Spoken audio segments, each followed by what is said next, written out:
Good afternoon, everyone. Welcome to the Tempe City Council work study session. Item number 1 is call to order. Council meetings can be watched in real time via Cox Cable Channel 11 and at tempe.gov/tempe11. Members of the public may also attend the meeting virtually through Microsoft Teams. Just a note before we get started, Vice Mayor Garland is going to be participating virtually today. Councilmember Keating will not be here this afternoon. And also want to let you know, because there are people in vacant seats here, I did shower this morning. Item number 2, announcements from the mayor and or city manager. After that announcement, I'm probably done. Madam City Manager, any announcements? No announcements. Thank you, Mr. Mayor. Thank you so much. That brings me to item 2A, I Help Recognition 20th Anniversary. Let's see, is Mr. Sharp? There you are. Come on down, sir. Come and join me at the podium. That's, of course you can. We love the entire team at TCAA.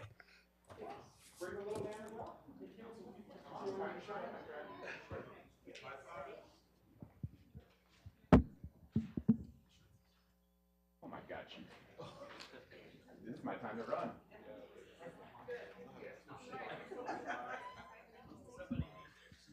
Squeeze bar. You know, I broke my femur.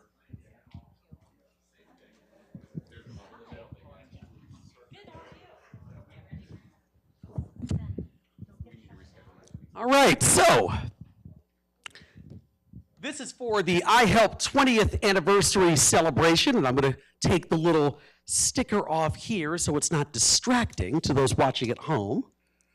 And this proclamation reads, whereas since its inception in 2006, the Interfaith Homeless Emergency Lodging Program, otherwise known as I Help, operated by the Tempe Community Action Agency, has provided vital emergency shelter services to adults experiencing homelessness in Tempe, offering overnight lodging, meals, hygiene services, and long-term pathways to housing stability. And whereas through their core focus on 4 primary areas of impact, food security, housing stability, health and well-being, and economic mobility, TCAA and the I Help Emergency Shelter has served as Tempe's long-standing shelter resource, providing safe overnight space, meals, showers, laundry services, employment assistance, and intensive case management aimed at helping individuals overcome barriers to obtaining permanent housing and self-sufficiency. And whereas for 20 years, I Help has exemplified and put into practice the spirit of community care and collaboration that underpins our city, assisting hundreds of men and women each year to access resources, build stability, and work toward lasting independence. And whereas the city of Tempe is proud to recognize the profound impact of I Help service and the countless volunteers, donors, staff, and partners whose dedication has strengthened the social fabric of and contributed to the ongoing legacy of compassion, service, and community partnership embodied by the TCAA and the I Help Emergency Shelter over the past 20 years. Now, therefore, I, Corey Woods, Mayor of the City of Tempe, Arizona, do hereby declare February 12th, 2026 as I Help 20th Anniversary Day in Tempe, Arizona.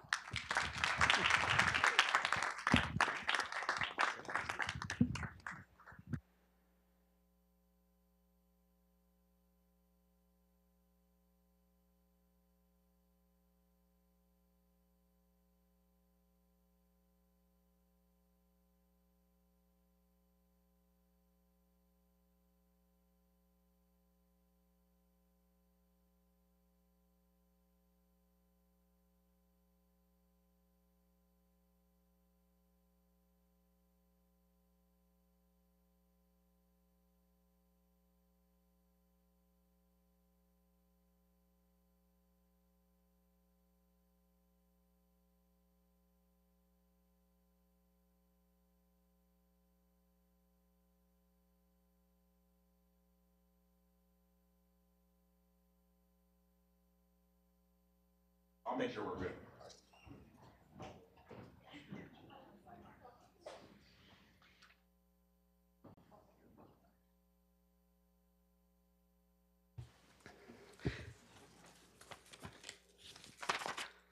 All right, just a quick note before we move on with the agenda. Guidelines for conduct at City Council meetings are on the table near the entrance for those in attendance at tonight's meeting. We will now play a video with the proper protocol for ensuring the appropriate conduct at City Council meetings. The City of Tempe welcomes public comment at this time. Disruptive behavior will not be allowed. Continued disruptive behavior will lead to removal from the council chambers. We need to be able to hear everyone in the room. Behavior that disrupts, disturbs, or otherwise impedes the orderly conduct of any city council meeting is not helpful and is not permitted. This includes behavior both inside and outside of the council chambers. Should individuals inside the council chambers become disruptive so that city business is not able to be conducted, the mayor will first ask that the individuals allow city business to be completed. There will be time for public comment during the call to the audience portion of the meeting. If no cooperation, the mayor will issue a verbal warning and let them know that the continued disruptive behavior will lead to removal from the council chambers.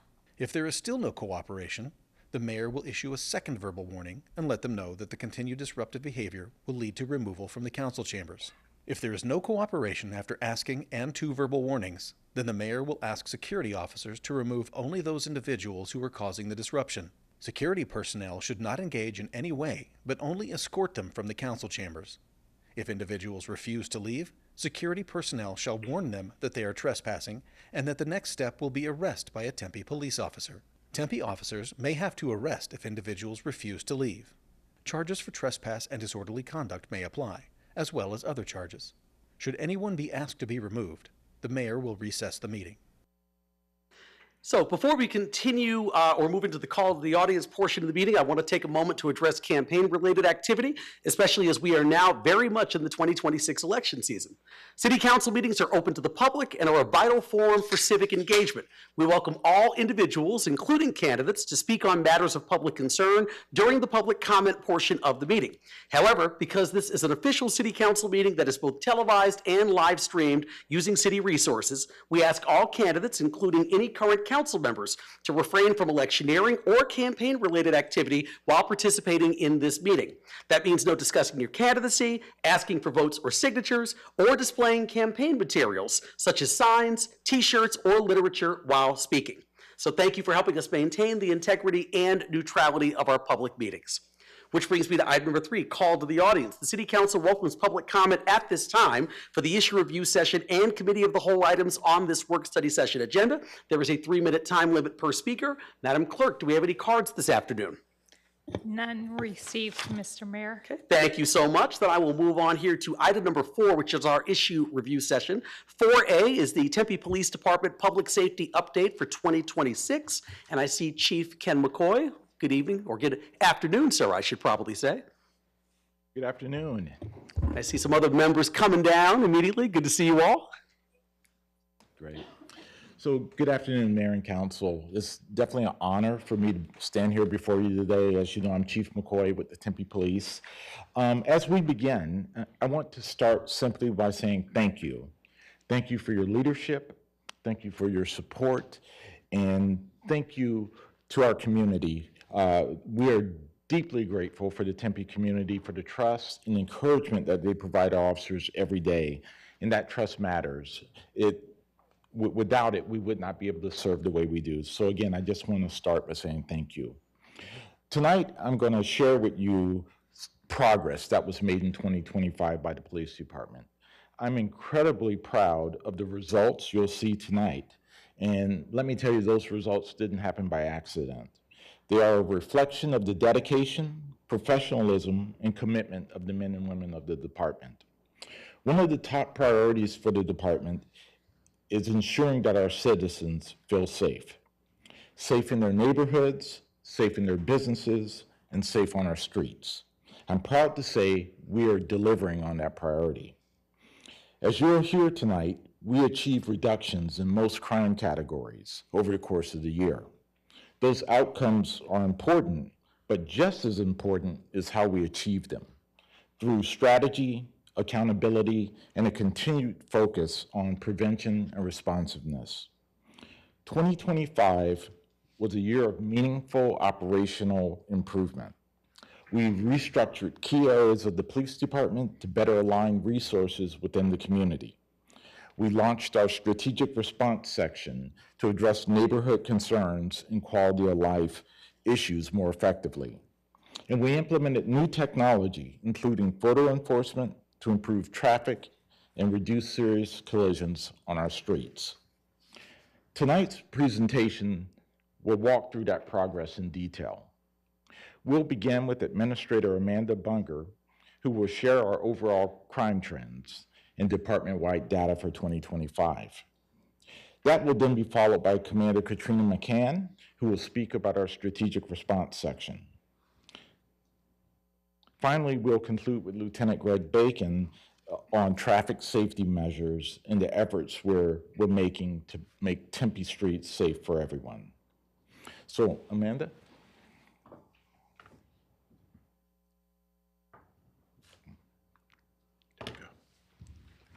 Good. Good afternoon, Mayor and Council. I'm Amanda Bunger, the Police Sections Analytics Administrator. I'm going to go over the calls for service and our crime data for 2025. Last year, we went down 1% in overall crimes for service. Our crimes for service is usually broken down into two different parts. One is citizen-generated, which is typically a community member that calls in and is asking for assistance, and officer-generated, which is officers being able to be proactive and generating their own contacts up front. So our citizen-generated went down approximately 3%. This allowed our officer-generated to go up 2% last year. For our crime data, our collisions have seen a continued reduction for the last 2 years, and from 2023 we were down 5%, and then from 24 to 25 we were down 11%.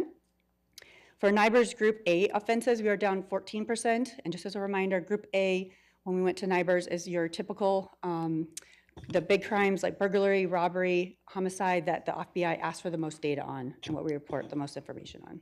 Quick question, actually, before you can, just for the public who are watching at home, can you actually talk about what the acronym NIBR stands for? So it's National Information-Based Crime Reporting System, and it's what the FBI requires all law enforcement agencies to report to our data to. Excellent, thank you, appreciate it. Our violent crime trends are down 8.6%, and our property crimes are down 4.8% since 2024. So for our violent crime, the majority of those incidents make up our aggravated assault incidents. Of those, aggravated assaults are also down 14.5%, and robbery is down 12.9%. Down below, we have the violent crime listed by postal code, and as you'll notice, 85281 and 85282 are most highly and densely populated zip codes, which generally generate the data we have. For property crime, our highest crime in that category is larceny, which is theft. However, our burglary and our motor vehicle theft are what went down. Burglary 19.5% and motor vehicle 29.6%. I'll turn it back over to Chief. Oh, great, thank you. Thanks, Amanda. So next I'd like to invite Commander McCann to join me up here. Commander McCann is going to talk about one of the most important measures we made in 2025, and that was standing up our strategic response section. That team represents a proactive, problem-solving approach to public safety and has already made meaningful impacts in our community. So Commander McCann is going to discuss those results. Thank you.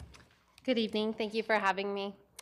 I'm going to begin this presentation with a brief overview of our newly implemented strategic response section, narcotic and criminal operations. I'll outline our current narcotics enforcement model, highlight the SRS units that focus on addressing quality of life issues, and I'll end with a recap of a recent SRS-led operation in North Tempe, demonstrating how these strategies are applied in practice to address community concerns. Oops, I went the wrong way. The Tempe Police Department established the Strategic Response Section, which I may refer to as SRS, in August of 2025 to provide a coordinated, proactive, and efficient response to evolving community concerns, including local narcotics activity, issues involving the unsheltered population, neighborhood complaints, and the other quality of life concerns that directly affect community members, businesses, and shared public spaces like our parks. This structure improves our department's ability to facilitate a holistic and tiered approach to narcotics enforcement, and that strengthens our department's ability to more efficiently address neighborhood complaints and narcotic-related investigation, and it enhances our responsiveness to issues involving the unsheltered population and other quality of life concerns through coordinated engagement, enforcement, and the connections to available resources. The strategic response section is made up of 5 units. That's the Neighborhood Response Unit, Community Policing Unit, Tactical Response Unit, the Action Team, and our HIDA partnership. By bringing together the specialized capabilities of these 5 units, this section delivers a coordinated, Tempe-focused response that reflects our department's commitment to proactively addressing issues that impact our community and advancing our strategic priorities, and more specifically, safe and secure communities and strong community connections. Listed here, our work directly supports these performance measures, and I would like to add that 105 and 107 are accelerated performance measures. Through focused enforcement and meaningful engagement, the strategic response section complements patrol operation and concentrates on issues that most influence community members day to day and their sense of safety and satisfaction with our police services. One way that we put coordinated Tempe-focused approach into action is through our narcotics enforcement. Tempe is not unique in seeing drug-related arrests, seizures, and overdoses. These issues directly impact our quality of life issues in Tempe's parks and our neighborhoods. Reducing the supply and demand of illegal drugs within our city requires a holistic and tiered approach with a focus on prevention, education, enforcement, and treatment. In regards to education, this section emphasizes education to reduce the demand for illegal drugs, and we do this through drug awareness classes that we provide to schools, healthcare facilities, and community groups. These presentations focus on risks associated with drug use, recognizing the signs of drug activity, available treatment and rehabilitation resources, and also how to report neighborhood complaints to our departments. In regards to enforcement, this section addresses drug activity through a tiered enforcement approach. It's designed to disrupt and dismantle both local and regional trafficking operations. The Action Team serves as the primary unit for our street-level enforcement and local narcotics investigations, with the Neighborhood Response Unit and Tactical Response Unit supporting and conducting investigations as part of this coordinated effort. Mid to high-level drug trafficking organizations are conducted through our partnership with the Maricopa County Drug Suppression Task Force, which enhances our regional coordination and helps to disrupt drug trafficking organizations that are impacting our Tempe neighborhoods and neighboring cities. In reference to treatment, in coordination with existing treatment and rehabilitation options, the Maricopa County Superior Court Drug Court Program provides outpatient counseling and drug monitoring for individuals convicted of drug-related offenses. This collaborative approach recognizes the complexities of substance abuse and supports accountability while offering a structured opportunity for treatment and recovery. Overall, this tiered approach allows narcotics and activity in Tempe to be addressed at both the local and regional levels while maximizing resources, and it recognizes the importance of education, treatment, and supportive services alongside our enforcement. As I mentioned, the Action Team is our primary unit, responsible for addressing drug activity at the local level, and they also address our local emerging crime trends. This is also the primary unit that investigates our neighborhood complaints. These are the complaints that are submitted by our community members through dispatch, our online citizen observer forum, and other partner city departments. Investigating neighborhood complaints is critical because they directly impact our community members' sense of safety and quality of life. One example occurred in December when the Action Team detectives received information that an individual was selling methamphetamine in North Tempe. At the conclusion of their investigation, the subject was arrested and a search warrant was served at his Scottsdale residence. This resulted in the seizure of methamphetamine, drug paraphernalia, sales indicia, and U.S. currency. The subject was arrested for felony charges and drug-related sales. Our HIDA Task Force partnership is our primary unit responsible for addressing drug activity at the regional level. The Maricopa County Suppression Task Force is a high-intensity drug trafficking area initiative. It's comprised of several law enforcement agencies, local and federal, including the Tempe Police Department.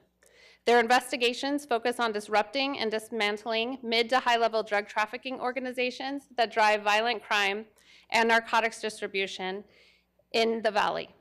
From April of 2025 through January of 2026, these task force detectives partnered with the Drug Enforcement Administration on a major investigation targeting drug trafficking organizations operating in the Phoenix metropolitan area. These groups had international supply connections and were responsible for distributing illegal drugs locally and across state lines. The investigation resulted in approximately 35 indictments for crimes including drug trafficking, money laundering, and operating a criminal enterprise, and it led to dismantling 5 separate drug trafficking organizations. Listed here are the total seizures for this investigation. While our regional partnerships like HIDA focus on large-scale narcotics enforcement, the Strategic Response Section primarily focused on the day-to-day impacts of crime in our Tempe neighborhoods. The Neighborhood Response Unit is the foundation of this work, focusing on quality of life issues identified by community members, City Council, City Management, and our department leadership. The Neighborhood Response Unit also focuses on addressing the root cause of these neighborhood problems. One example is identifying individuals and locations involved in supplying narcotics that impact the unsheltered community. For example, in November, the Neighborhood Response Unit executed a search warrant in North Tempe after receiving information about drug sales, specifically to the unsheltered community. The operation resulted in 10 arrests, as well as the seizure of illegal drugs and a firearm. In December, following a 6-week investigation into increased public drug use in North Tempe, the Neighborhood Response Unit served a search warrant related to a drug dealer selling to the unsheltered community near the downtown area. This operation resulted in 6 arrests, the seizure of fentanyl, methamphetamine, heroin, and a firearm. After the warrant services, these detectives began working with the Community Policing Unit to evict the residents and improve overall conditions in that neighborhood. This is just one example of how this section integrates its units to coordinate resources and address quality of life concerns in our city.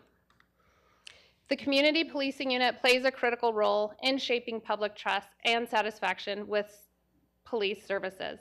Through community events, neighborhood meetings, and business engagement, the Community Policing Unit maintains visible and approachable police presence. The unit conducts security assessments, inspections, and nuisance property investigations, and remains actively engaged in addressing encampments, coordinating cleanups, and connecting individuals to available resources during those contacts. As you can see, this unit stays busy.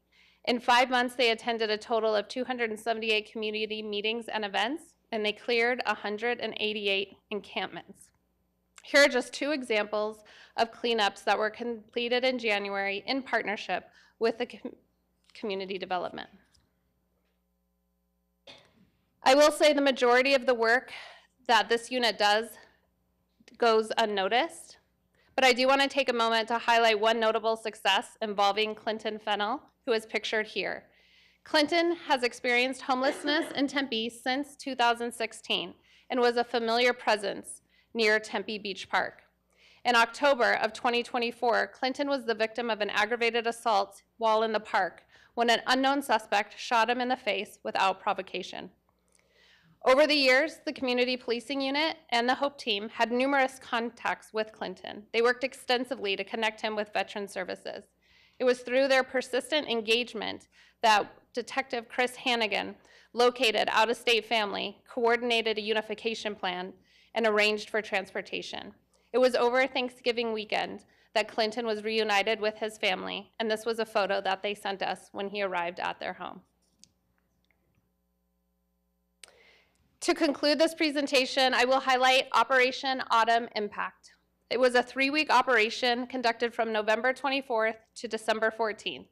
This operation was designed to address ongoing quality of life issues in North Tempe, specifically the areas north of the Loop 202. Resident concerns included vehicle burglaries, narcotic activity, noise disturbances, encampments in park areas, and unsafe driving behaviors within the residential neighborhoods and major roadways. Operation Autumn Impact was conducted to directly address these issues while advancing the City of Tempe's safe and secure communities and strong community connections priorities through proactive enforcement and community-focused engagement. The operation was a collaborative effort led by the Strategic Response Section and Field Operations. The action team, neighborhood response unit, and tactical response unit focused on enforcement efforts, while the community policing unit continued proactive contacts while working with local businesses to obtain updated trespass authorization letters and address ongoing concerns through crime prevention strategies. Overall, during this operation, we had 320 total calls for service, 96% of which were officer initiated. The strategic response section led all groups in achieving those calls for service. There were a total of 57 arrests that were made, and we saw a 27.6 reduction in the NIBRS Group A crimes during this operation in that area. Operation Autumn Impact demonstrates how the strategic response section responds to community concerns while advancing City Council's strategic priorities. It's through a coordinated operations, efficient deployment of resources, and ongoing community engagement that we can improve public safety and enhance the quality of life in Tempe. Thank you, Commander. Thank you very much. Really quick, Chief, before we continue, Councilmember Hodge has a question, then followed by Councilmember Adams.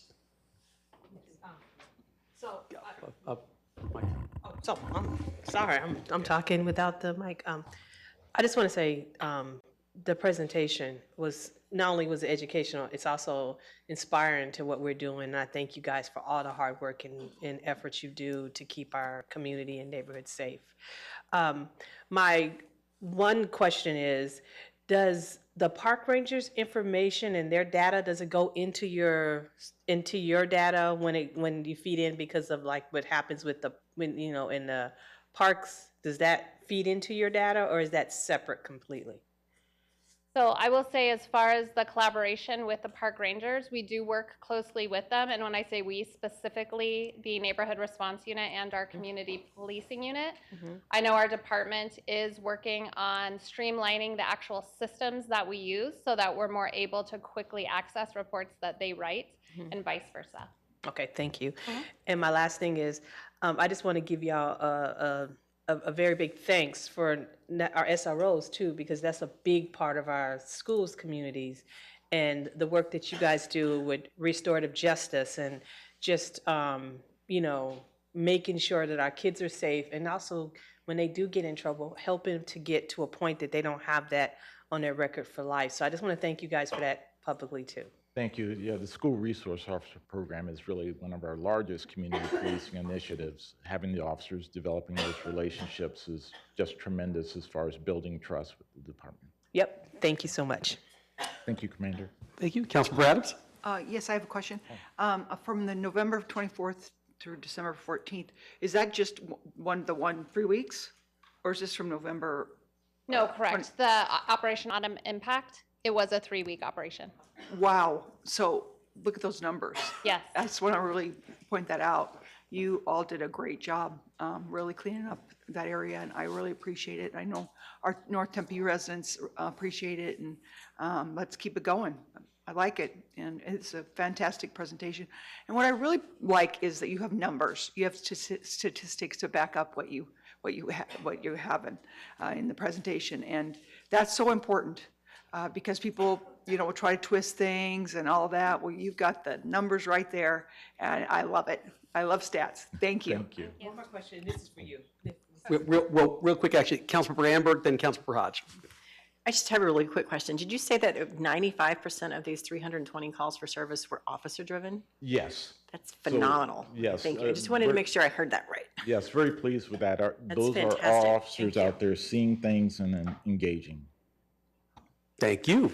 Councilmember Hodge? My question is, with these statistics, is it any place that we can put this? Like, is it, I guess for Rosa too, is it going to be in our, on our website so people can see? Because we get so many questions about what's going on with the numbers. We don't have any, we want the data on it. So I'm just wondering, is there some place that we can put it to make sure that our constituents can see it also? Mayor, Councilmember Hodge, we already discussed that during our agenda review last week. We just wanted to make sure that you see it first along with the community, and then Chris Baxter's already prepared to send out information. I don't even know why I asked that In question. various ways. I knew it was coming, but maybe I'm just doing it so, The news is too good to everybody, the keep. community can hear it. Yep. Thank you. Thank you. Chief?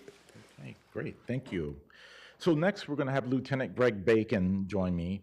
He's going to share an overview of our traffic safety initiatives, including how we use data, enforcement, and technology to prevent serious injuries and lives on our streets. Lieutenant Bacon. Thank you, Chief. Good afternoon, Mayor. Good afternoon, Council. If you like statistics, you're going to love the next 5 minutes.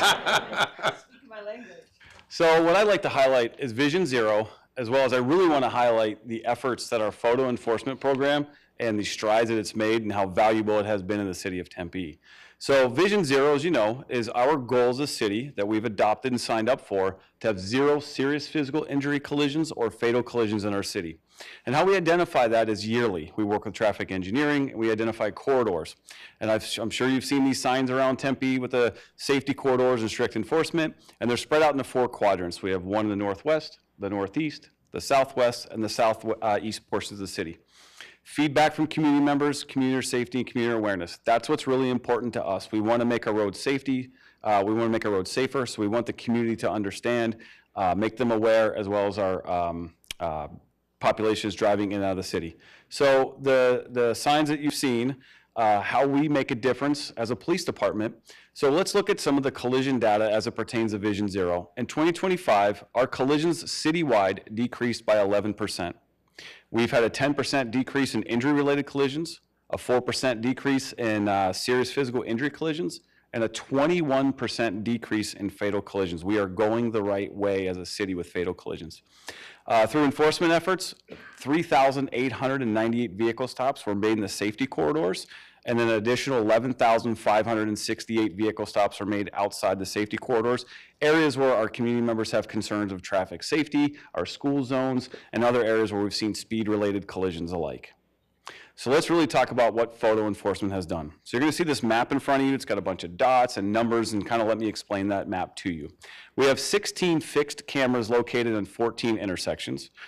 Those are represented by the red dots that you see on your screen. And you'll also notice that they're broken down in quadrants. You have quadrant 1, quadrant 2, quadrant 3, and quadrant 4.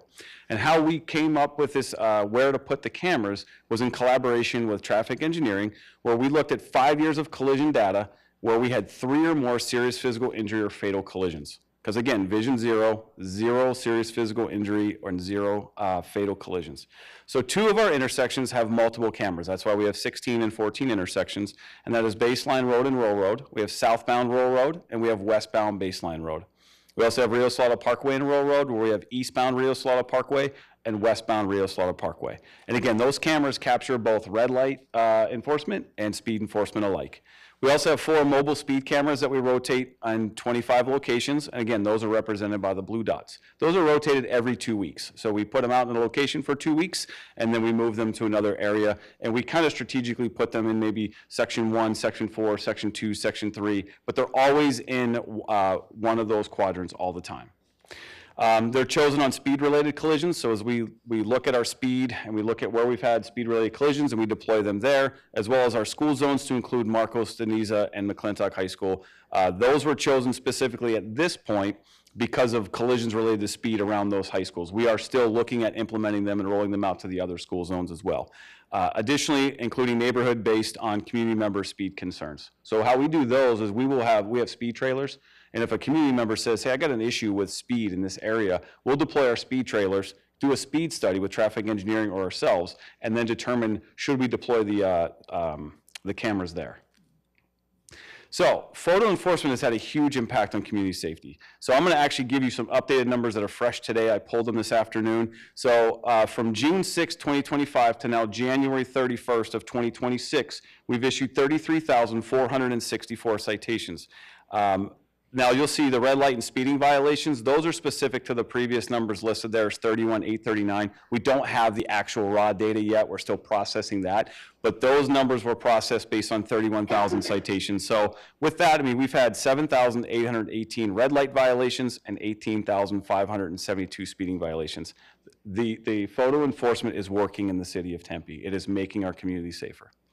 So what I would like to talk about is how have those cameras reduced collisions. So the statistics I'm going to give you are specific to the areas where we have the cameras, the 16 fixed intersection cameras. So since July 1st of 2025, and you might be asking yourselves, why are we jumping from June to July? We like to track things quarterly. Since this rolled out in June, it was towards the end of a quarter, so we wanted to get it in July and the beginning of a quarter. So 9% reduction in collisions from 2023, 21% reduction in collisions from 2024, major impact. I think the most important one is the next one, 0 fatal collisions in a location where we've had a fixed camera. 2023 we had 2, and 2024 we had 1. We are making progress towards Vision Zero, and photo enforcement has been astronomical in that movement. I love to address this. This is the common misconception that I think a lot of people have. And this statistic is based strictly on rear-end collisions where we have our cameras. So we've seen a reduction in rear-end collisions of 52.5% since 2023 and a 36.5% reduction from 2024. There's a common misconception out there is when you put cameras up, traffic is going to see yellow light, they're going to slam on the brakes, and rear-end collisions are going to go up. However, our data does not support that. Our data actually shows it's making our roadways safer. And with that, any questions for me? Yes, Councilmember Adams? Can you go back to that last slide? Yes, ma'am. So on the 52.7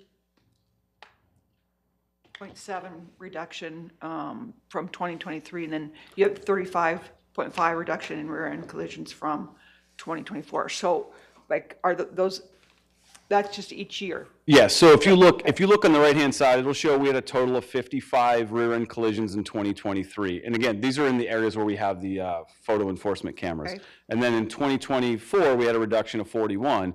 But in 2025, and we're looking just the quarter in which these cameras went live, so starting in July. Again, they went live in June, but talking about a quarter specifically, we had 25. So they have reduced significantly, 36.5% from last year. That's in just 7 months. Huge. Yeah, thank you very much. Councilmember Hodge? Is that helping also with, remember we had racing scenarios, is that helping with that scenario too? Yes, and we're also, on that, we have some grant money from the Governor's Office of Highway Safety that we're using to combat that, as well as our night traffic squad. So we have resources allocated towards street racing, as well as the cameras having an impact. Okay, thank you. And I don't know if this is is it any way to, because I know you see McClintock is definitely in Marcos, because anything on that McClintock corridor is up and down speed. Do you have any information? Is there any reduction on like the youth, like they're getting less, or is it something that you just can't figure out if it's age bracket? That's something I could probably dive into. I don't have those raw numbers today. I would love to know Okay. because I know it was an issue with the students doing it, and I would love to be able to report back and say our students are reducing in their traffic violations too in those areas. I will make a note, and I will try to get back to you by next week. Thank you. And I'll send it to council in general. Yeah, whenever you do it, I'll be happy. But I'm just curious to know that. Thank you. Thank you, Councilmember Adams. Drag racing has been a big problem, and I know already, because we live on a very busy road, that it's decreased because it's much more quiet. I've called a number of times, like they're having drag racing again, as the chief knows. And I'm just wondering, can you describe how you're addressing that program a little bit more? Because it comes up a lot when I'm out and about, and I think that it's important that we address that so our residents understand. So go ahead. Specifically as to street racing? Yes. So what we've done is, again, we've used some grant, the Governor's Office of Highway Safety has been very instrumental in providing funds to use for some overtime enforcement. And the reason I say overtime is we can bring in more bodies. So our night traffic squad continues to focus on, impaired driving, roadway collisions, but now we can bring other assets out and we can deploy people, typically the areas where we know we're having concerns for street racing, and we can be proactive on that, listen for the loud vehicles, kind of get an eye on, are they racing, are they loud, is it some sort of modification made to the vehicle? And so those are some of the efforts that we're putting in to try to combat street racing, and we have seen a reduction for sure. Are you working with other departments too in the Valley? Yes, so there are we call them task forces, but like a lot of times Phoenix will run one with DPS and we get invited to go. There's one next month that we're going to participate in with those agencies, and then they'll come to Tempe as well if we make the request to say, hey, we would like to do a task force this weekend to address any issues. I also like to point out the assistance that we've had from traffic engineering and other entities in the city that has really calmed that, just through some structural changes that we don't have the gathering, which sort of starts and creates that problem. So really, holistically as a city, we've addressed it, and we just continue as traffic to enforce it and make sure that people don't continue that. So there used to be a lot of DUI task force, and I know there still are, but, so it's kind of like that program where Sure. everybody gets together and you hear the cars coming and, okay. Yes. Okay, and what are we doing to protect the officers during those drag racing and the residents? So we definitely, when you ask for protection of the officers, we strongly encourage our officers to work together on these, to not make a vehicle stop singularly by themselves on an incident like this, to work in pairs. Same with the citizens. I mean, obviously, if we feel it's dangerous, we're not going to make the vehicle stop. We're not going to put the public in danger. We'll do the follow-up on a different day, follow up on the license plate, try to identify who was driving the car. We're not going to put the public in danger to essentially stop a speed racer. However, we will follow up on that in the future so that we can make the arrest. Okay, Yeah. Thank you very much. You're welcome. Thank you. Thank you. Just a really quick thing, a little bit of history on this too. I remember during my first term on council between 2008 and 2012, we actually ended up getting rid of photo enforcement in the city of Tempe, and I was one of the votes. It was a 4-3 vote, and I was one of the 4 votes to get rid of it at the time. I just sort of had an aversion to it, just sort of in general. And when we started having a conversation about how do we make the roads safer when I became mayor later on, we had some conversations about what that might look like, how many cameras we might put up. And I sort of still had some of the same feelings that I had probably 10, 15 years ago. But at that point, I was looking at some of the data from some of the other communities, not just across Arizona, but across the country, and just showing the effect that it was having on reducing collisions and obviously saving lives for pedestrians and folks in automobiles. And when we brought it back, there was obviously some consternation in the community about the notion of bringing photo enforcement back, even though many times people would say to me, I see people speeding through school zones, I see people just driving fast, down our collector streets and arterial streets, and what can we actually do to stop that? But a lot of those folks I know still had an aversion to the cameras for a lot of reasons. I will tell you that not only have most of the people that I've talked to, and almost pretty much all of them who had those aversions, completely done a 180 because they've seen a lot of the driving behavior change, not even because they've seen the statistics, but they've just seen things sort of evolve differently on Tempe streets and roads. My own personality, my own sort of thoughts about them have completely turned around as well. And I tell people that it's very much changed my own driving behavior. As a person who grew up in the New York area, and even my own parents and my brother would say, Corey, you kind of have a little bit of a lead foot when you drive, because I'm always thinking, like a lot of people, oh, I'm running from one meeting to the next and I've got to get there and I'm running 10 minutes late because I left 15 minutes late for my previous thing. And so many times you start getting up to that yellow light and you think, hey, I just need to see if I can gun the gas and get through to make sure that I can get to my next appointment.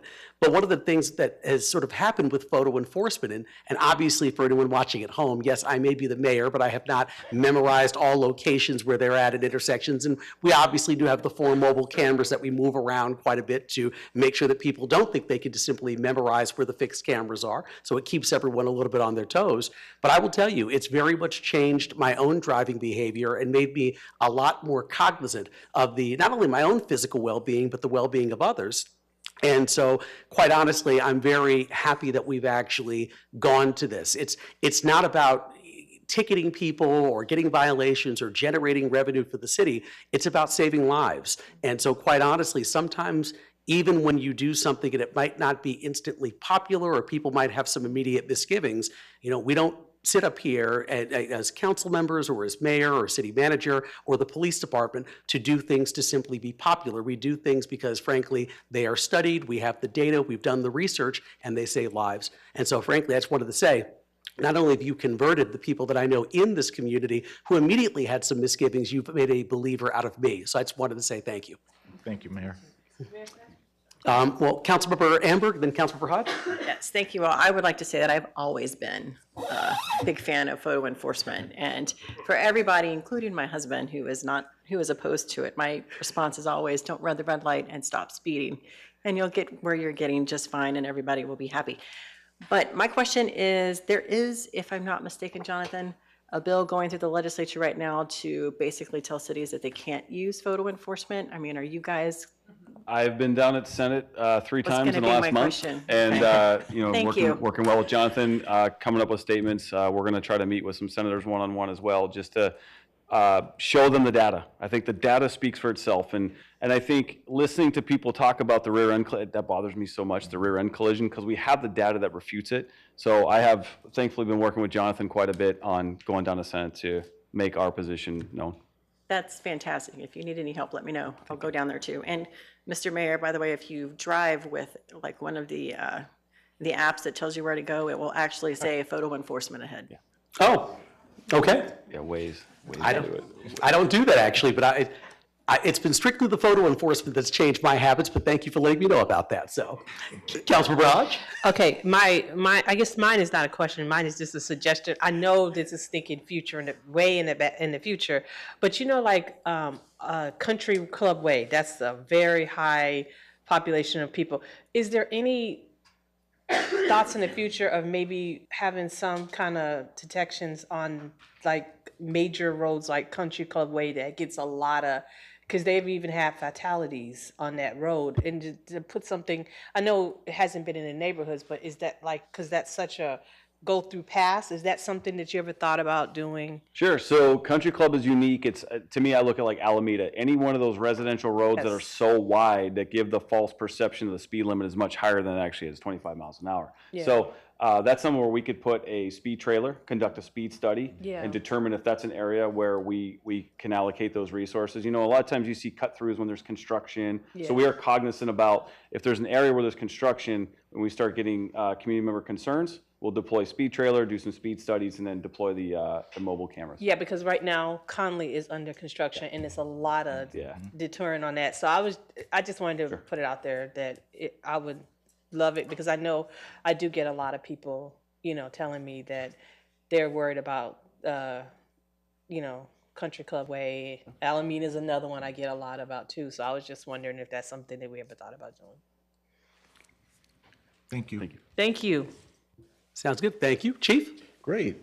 So as you can see, we've made a lot of progress over the last year, but we're not satisfied and we're not going to slow down.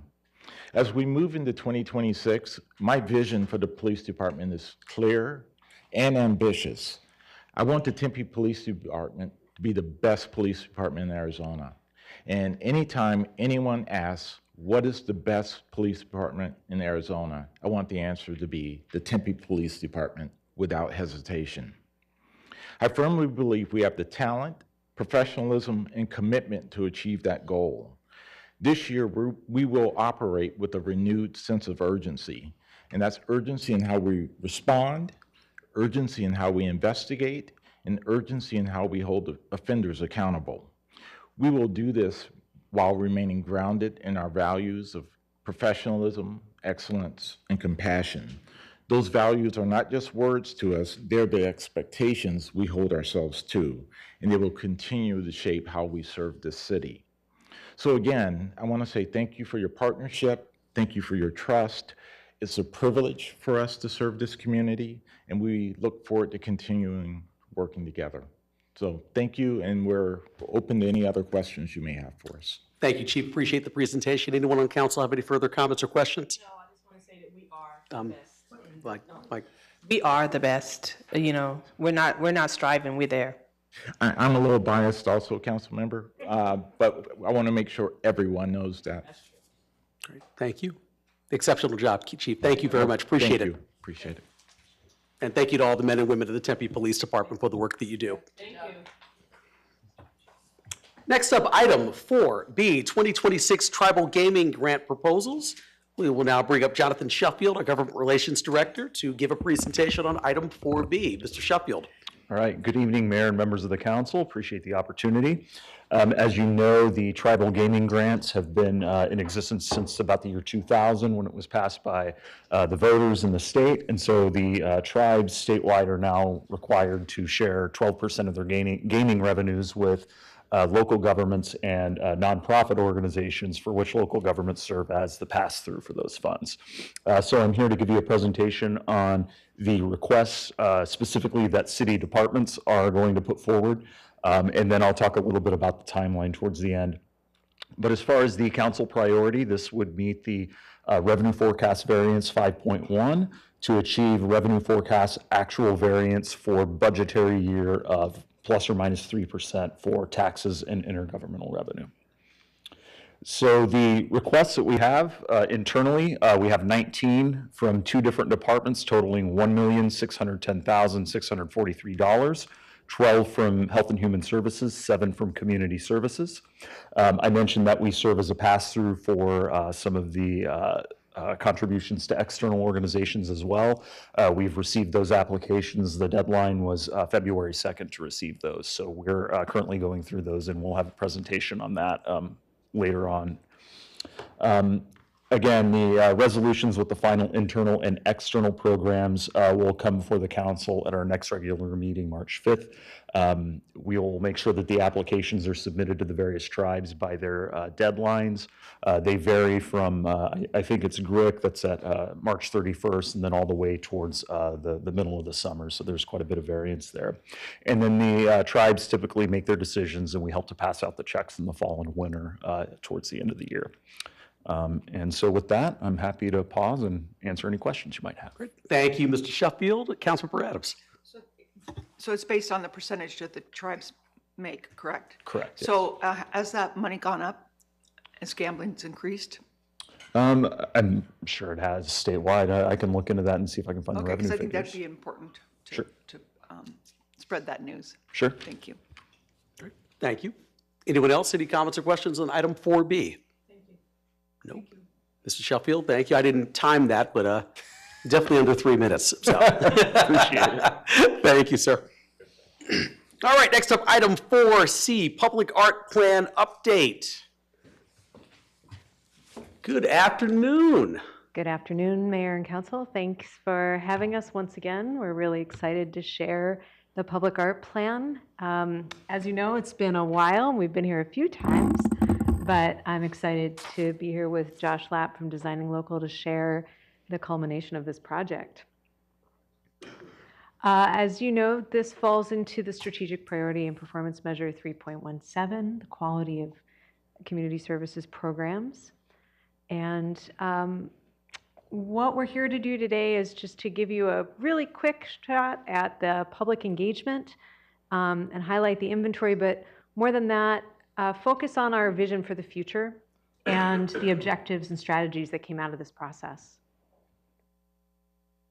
Public art is where we cultivate that community vibe through the arts. We work in the built environment to complement all the things that people experience as they walk through, drive through, bike through Tempe. So really creating opportunities for placemaking and installation and providing that kind of artistic expression that really holds Tempe together, and people recognize things like the standpipes or the, a big mural or a sculpture or something that impacts their day-to-day life as a sense of place.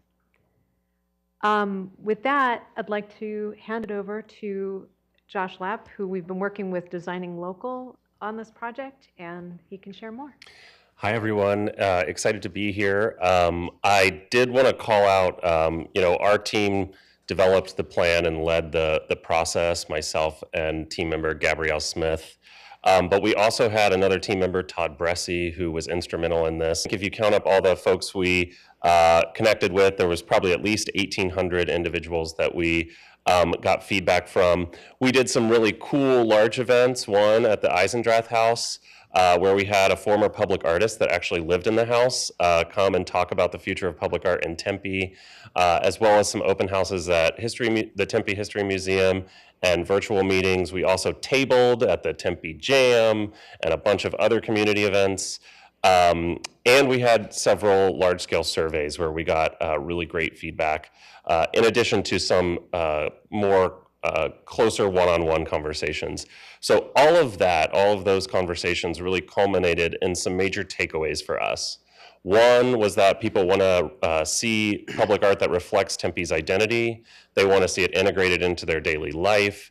They want it to be interactive and engaging. They want it to be distributed equitably around the community. So that's like thinking geographically. They wanted to support local artists, and they wanted public art not just to be fun and exciting, but also to help address some challenges and create opportunities for the community. So we took, again, what we heard from the community, and we developed some visionary items. One was some aspirations for what we want to see with the public art program in the future and what residents want to see as well. So creating surprise, wonder, and playfulness in the everyday life, and also really bringing in the Tempe vibe, you know, that fun, eclectic idea into the built environment, really connecting people with nature, natural, and urban systems. So thinking about, we're hearing a lot about infrastructure and transportation right before this, so thinking about how public art can be integrated into streets and trails and all those kinds of things, as well as telling the story of Tempe, so the history, the culture, and helping people be connected to this place. And then really supporting artists as well, so creating pathways for their practice in the community. And we also were thinking more about kind of how the program could be intentional internally. So really thinking about sustainability into the future for the program, really taking it to the next level. We've done some really amazing things over the last 35 years that this program has been in place, but how can we, you know, look towards the future and be one of the standout public art programs in the country? And then really getting the most out of the resources that we already have. We also wanted to think about, from a curatorial standpoint, what types of artwork should we do? What stories should we tell? And 4 things really came to mind just as a guide for future projects, thinking about the Sonoran environment, also indigenous traditions and visions, how we can connect with that, other local history and cultural heritage, and then the surprise and innovation that comes with Tempe. And if you look at the plan, these are much, you know, there's a lot more information there, but just giving very high level. Ultimately, we took all of that information as the foundation, made sure that the community agreed with that as the foundational elements of the public art plan and the program of the future. And then we developed some more detailed objectives and strategies to go along with that. So I'll go through each of these objectives individually with, and talking about some of the specific strategies that Rebecca and her team will execute in the future.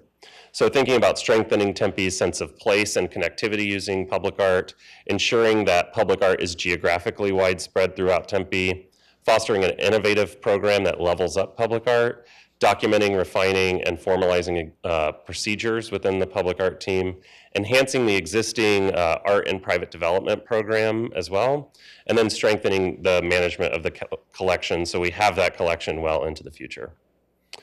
When thinking about how to integrate the artwork into the community, we looked at some location strategies, so not specific locations necessarily, but ideas for what types of locations that should happen in the future. And as you can see, already has happened because these are all existing pieces of public art in Tempe that were integrated into civic spaces and city facilities, trails and greenways, neighborhood and regional parks, and then also transportation and other city infrastructure.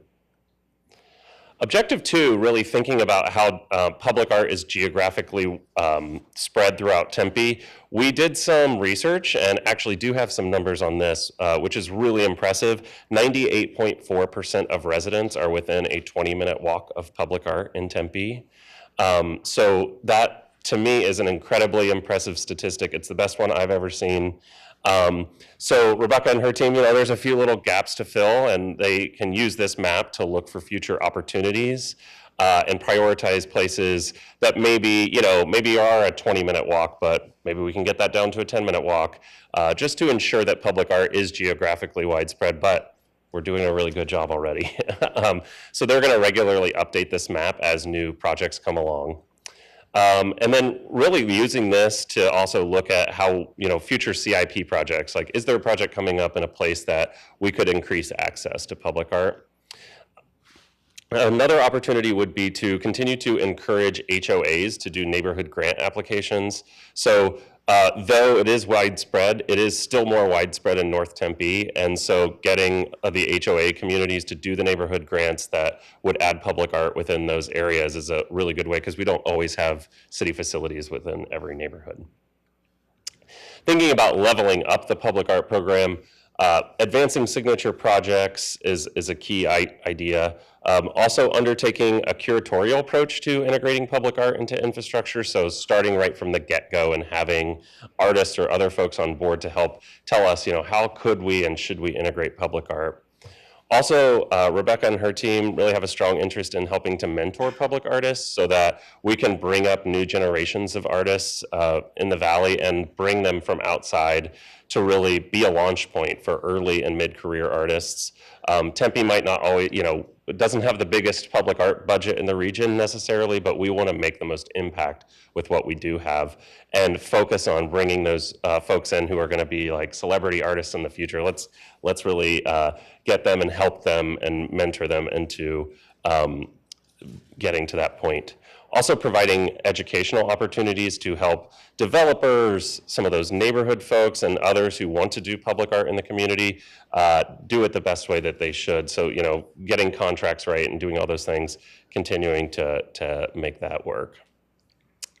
It was really important for us. We know the public art program is running very well already, but we wanted to make sure that we were documenting and refining existing procedures to make sure that if Rebecca or I or the rest of the team are no longer here in the future, that we have those really strong and so it's easy for folks to follow. So formalizing the annual work plan process internally, so not the part that gets brought to you, but the rest of it and how that's developed was really important for us. Maintaining project prioritization criteria and also adopting public art guidelines and procedures that were developed based on the existing procedures that were, informally happening inside the department, making that a more formal thing. So those are all strategies for the future of that. And then a big one was also enhancing the AIPD program. So it's been around for a long time, but Tempe has changed significantly since the program was first adopted. So currently it only applies to commercial and industrial projects. One of the big ideas here is to think about expanding that to mixed use buildings. It's been something that's been talked about, but with the way that Tempe is now growing up instead of out, we really have to think more about how art is integrated into the newly built buildings. Also thinking about how to strengthen that, so supporting those developers, whether it applies to them currently or not, to do better AIPD projects. And then thinking about incentivizing developers to contribute to the fund if they don't want to do public art on site. And then partnering with code compliance to ensure that those things are happening and we're monitoring the artwork into the future. And then lastly, objective 6 is about strengthening the collection and maintaining that into the future. So the Tempe History Museum has a deaccession procedure, and so sometimes artworks are no longer able to be maintained or something happens to them. We want to make sure we have a yearly look at any artworks that we need to think about deaccessioning as a last resort. Also considering larger set-asides into the future for conservation and maintenance of existing pieces, because there is a large collection already. And then thinking about how to actually maintain the collection even more into the future. So looking at collection assessments, thinking about having consultants or staff help support the conservation of artwork. Okay, I think we're ready for questions now, and I stayed very close to time, so. Right, sounds good. I saw, let's see, Councilmember Hodge, Councilmember Chin, and Councilmember, actually, it was Councilmember Adams first, excuse me. Corey. I was looking at both of them, and I said the wrong name. So Adams, Chin, and then Hodge. Thank you, Corey. That's a pretty good memory there. I said something in the beginning, so good. First of all, I'm a huge fan of public art. It's so cool. And Rebecca, you've been so great to work with. And we're getting those utility boxes painted at Warner and Rural, and they look so great. And people are commenting on it. I know South Tempe hasn't had a lot of public art, but I think we're moving in that direction now. And people are I'm just getting a lot of positive feedback on those boxes already. So congratulations on that. Also, could we make the developers, as part of their project, could we make them put in our public art? Currently, the ordinance requires commercial and industrial developments over 50,000 square feet. Either contribute to the Municipal Arts Fund or create a work of public art. And in either case, our team helps facilitate and support that process. So we go both ways. We've had a number of developers who've chosen to create artworks and a number who choose to support public art throughout the city. So when they choose to support it throughout the city and they give us that fund, that goes in the Municipal Arts Fund for us to program public art throughout the city as a whole. Okay, thank you so much. Thank you, Councilmember Chin. Thank you, Mayor. Thank you. Two thoughts. One, I heard you, and actually this dovetails to what Councilmember Adams just asked about. A couple of us up here are on the mixed-use space conversation. There is currently zoning that requires retail, a certain percentage of retail space for certain zoning. Well, we're exploring what we can do with that because there are buildings that check that box but have empty spaces there. So it's timely for me to hear that suggestion, and I think the other committee leadership heard it as well. So we can throw that in the bucket for discussion. The other comment I have is really squishy, so asking forgiveness now from everyone. But this is more of an encouragement for the other department leadership, leads in departments, as we think about public art. It's not simply, oh, let's put this sculpture here and be done with it. Eric Iverson, I'm looking at you. I keep sending him ideas that I get that I see in other places where they use an artistic element to convey practical information. And it could be how we're trying to direct people in a certain way, but gosh, at a certain time of day, the light hits it a certain way and the message is whatever. But I encourage other leadership within the city, you had that included in your ideation process, that they are encouraged and invited to participate with ideas and to work with the plan.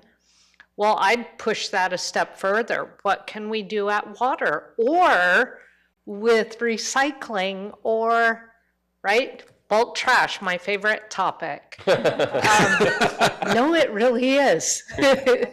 But how can we get creative and involve some sort of artistic element? So thank you. Thank you. Appreciate it, Councilmember Hodge. Thank you for the presentation. I'm going to look at Shauna Warner down here.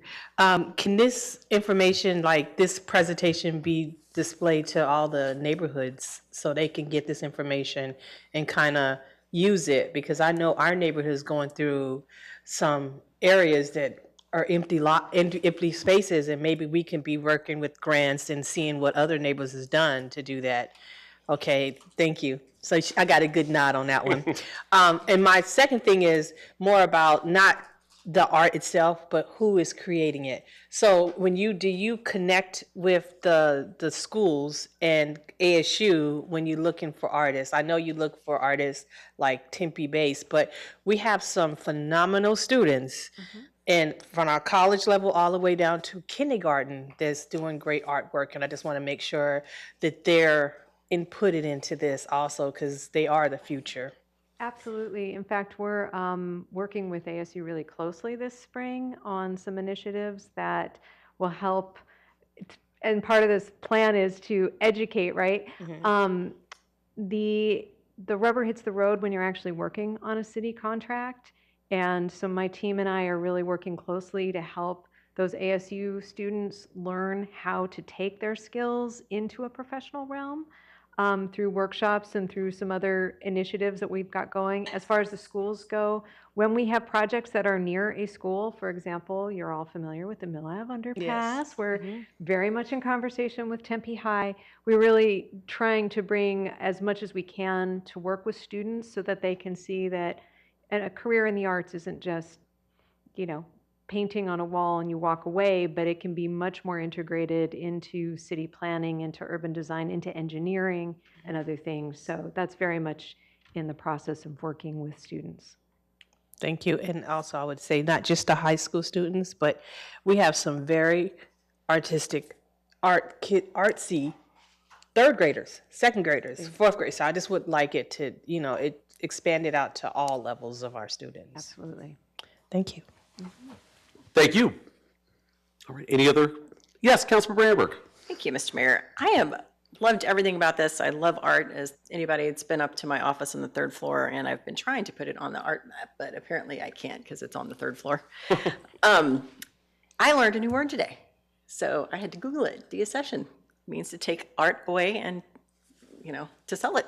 I had no idea what that word was, so I Googled it, so thank you. You're welcome. Thank you. We aim to educate, so. All right, Council, any other comments or questions on this item? All right, wonderful. Great job. Thank you so much. Appreciate it. All right, that brings me to item number 5, call to the audience. The City Council welcomes public comment at this time for the Committee of the Whole items on this work study session agenda. There is a 3-minute time limit per speaker. Madam Clerk, any cards for item number 5? No cards, thank you. Thank you so much. Which means I'll move to item number 6, which is our Committee of the Whole item. So item 6A is proposed council subcommittees. Per City Council Rule 7, subsection 2B, any 2 members of the council may propose the formation of a subcommittee at a work study session of the council by identifying the purpose of the proposed subcommittee and the proposed members of the subcommittee and obtaining approval of the majority of the council. Let's see, are there any new proposals for a new council subcommittee at this time, council? Nope. Okay. That means I'll move forward to item 6B, council subcommittee status updates as needed or recommendations for council direction. So I'm now going to go down the list and I'll call upon the chair to see if they'd like to give an update or a presentation. So first up, item 6B1, and I know she's virtual this evening, Vice Mayor Garland, Age-Friendly Tempe Council Subcommittee. Thank you so much, Mayor. I just want to say thank you so much to the stakeholders and our residents who have been participating in this committee. And thank you so much to Councilmember Keating and Councilmember Amberg for co-chairing this committee with me. We will have our next meeting on February 24th, and that is to look at the final age-friendly Tempe plan, for the 5-year plan. And then the plans are for that to come to a work study session on May 4th. So again, I want to say thank you to everyone, and especially my council colleagues. Thank you so much, Vice Mayor. Next up, item 6B2, Animal Welfare and Cruelty in Tempe Council Subcommittee. Councilmember Hodge. Thank you. Also, I want to thank my co-counsel, Councilmember Adams, Vice Mayor Garland, for being on there. We have our next subcommittee meeting on February 6th at 2 p.m. Also, it'll be on the 3rd floor. So I'm excited to see where this is going. We got a lot of great information. Excellent. Thank you so much. All right, next up, item 6B3, Community Engagement and Connection Council Subcommittee. I'm going to go back to Vice Mayor Garland, first-time caller, long-time listener. Thank you so much, Mayor. I appreciate it. Again, I want to say thank you to our residents who are participating in this committee with us. We have also council members Amberg and Chin who have been helping with this, so I really appreciate that. They're also attending our public input meetings that we have, that we are trying to take our committee meetings to the public where our residents are to learn more about how communication is done to them and with them and have them be a part of this process with us. So our next community engagement committee meeting will be February 17th, but we will be having our public input meetings February 21st, 28th, and March 7th across the city of Tempe. Everybody is welcome to come and join us at those meetings. You can get some more information if you go to the City of Tempe's website or go to my page on the City of Tempe website. So thank you so much. Thank you, Vice Mayor. Appreciate it. Next up, item 6B4, Drink Spiking Education and Prevention Council Subcommittee. I know Councilmember Keating is not here this evening, but Vice Mayor Garland and Councilmember Hodge were the other subcommittee members. Do you have any updates on this item? Thank everybody. I think that Councilmember Keating will probably be closing it out or after this. He actually has indicated he wants to keep it open for the purpose of talking about the sort of education portions. Okay. So to make sure that was sort of added on during the deliberation. So I think he'll be keeping it open for a certain time period. So, Okay, well, so your work is not done yet. My work is not done yet, but I just want to thank all of our employees and everybody who worked so hard on and due diligent on that. So thank you. Excellent. Thank you so much. Appreciate it. All right, next up, item 6B5, Federal and State Advocacy Review Council Subcommittee, Councilmember Amberg. Yes, Mr. Mayor, thank you. I chair the subcommittee, and I'm joined by Vice Mayor Garland and Councilmember Keating. We're going to have our first meeting on February the 20th at 4 p.m. in the third floor conference room in City Hall. Thank you. Thank you so much. Next up, item 6B6, Mixed Use Space Council Subcommittee, Councilmember Chin. Thank you, Mayor, and thank you for your leadership as well as Councilmember Amberg on this committee with me. We are currently trying to nail down the next meeting, which likely will be in the month of March. We're trying to figure that out. Excellent. Thank you so much. Next up, item 6B7, Motorized and Electric Mobility Device Council Subcommittee, Councilmember Adams. Yes, thank you, Mr. Mayor. I just wanted to announce that next Wednesday at 2 p.m. at City Hall, we will be having our second Motorized and Electric Mobility Device Safety Council Subcommittee meeting. And I want to thank Councilmember Hodge for participating with us on this committee. And we had a lot of people show up at our first meeting. It was really good, great interactions and feedback. So I'm looking forward to continuing to move this forward. Thank you. Thank you. Next up, item 6B8, Revitalization of Tempe Town Lake Council Subcommittee, Councilmember Amberg. Yes, thank you, Mr. Mayor. I chair the subcommittee, and I'm joined by Councilmembers Adams and Hodge. We met on February the 6th, and we had some presentations from Tempe Boat Cruising, which they are doing very, very well. Rio Reimagined and our transportation department was there to give us a little update on the pedestrian bridge on the east side of the lake. So I wanted to thank everybody that came and attended and presented. Our next meeting is going to be on April the 20th at 2 p.m. in the third floor conference room. Thank you so much. Appreciate it. Next up, item 6B9, Tempe Term Limits Policy Review Council Subcommittee. Vice Mayor Garland or Councilmember Amberg, do you have any comments this evening on that item? We do not have a date for our first meeting yet, but we will get that out to the public as soon as we set that. Fantastic. Thank you, Vice Mayor. Appreciate it. Thank you. Next up, item 7, future agenda items. Members of the City Council may request that an agenda item be added to a future issue review session, but in accordance with the open meeting law, there should be no discussion on the item other than to clarify the request. Would any council members like to add a future agenda item to a future issue review session? Hearing none, I will move on to item number 8, which is adjournment. The next scheduled work study session will be on February 26, 2026. We are adjourned, everyone, at 5:20 p.m. Thank you, everyone. Have a good night.